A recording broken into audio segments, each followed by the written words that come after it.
Australia সফরে উড়ন্ত সূচনাই করেছে ভারত। পার্থে প্রথম টেস্টে স্বাগতিকদের 295 রানে হারিয়ে দারুণ এক জয় পেয়েছে জসপ্রীত বুমরার ও গৌতম গম্ভীরের ভারত।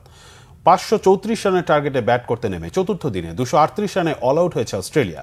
নিউজিল্যান্ডের কাছে হোম সিরিজে 3-0 হোয়াইট ওয়াশ হয়ে কঠিন চাপ নিয়েই পার্থ টেস্টে মাঠে নেমেছিল ভারত। নিয়মিত অধিনায়ক রোহিত শর্মার অনুপস্থিতিতে দলকে সামনে থেকেই এই টেস্টে নেতৃত্ব দিয়েছেন ফাস্ট বোলার বুমরা। প্রথম ইনিংসে ভারত 150 রান করলেও বুমরা 5 উইকেট নিয়ে অজিদের 104 রানে গুটিয়ে দিয়ে দলকে 46 রানের লিড এনে দেন। তবে দ্বিতীয় ইনিংসে জয়সওয়ালের 161 এবং বিরাট কোহলির অপরাজিত 100 রানে 6 উইকেটে 487 রান তুলে অস্ট্রেলিয়াকে 534 রানের টার্গেটই ছুড়ে দেয় ভারত। জবাবে কঠিন এই টার্গেট তাড়া করতে তৃতীয় দিনেই 12 রানে 3 উইকেট হারিয়ে পরাজয় নিশ্চিত করে তোলে অজিরা।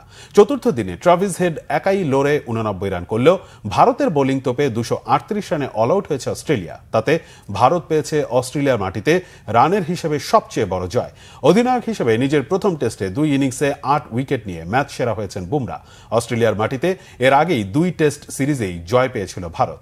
এবার টানা তৃতীয়বারের মতো ক্যাঙ্গারুল্যান্ডে জয় দিয়েই টেস্ট সিরিজ শুরু করেছে টিম ইন্ডিয়া। টেস্ট চ্যাম্পিয়নশিপে ফাইনালের পথে এগিয়ে যেতে এই সিরিজটি দু দলের জন্যই খুব গুরুত্বপূর্ণ।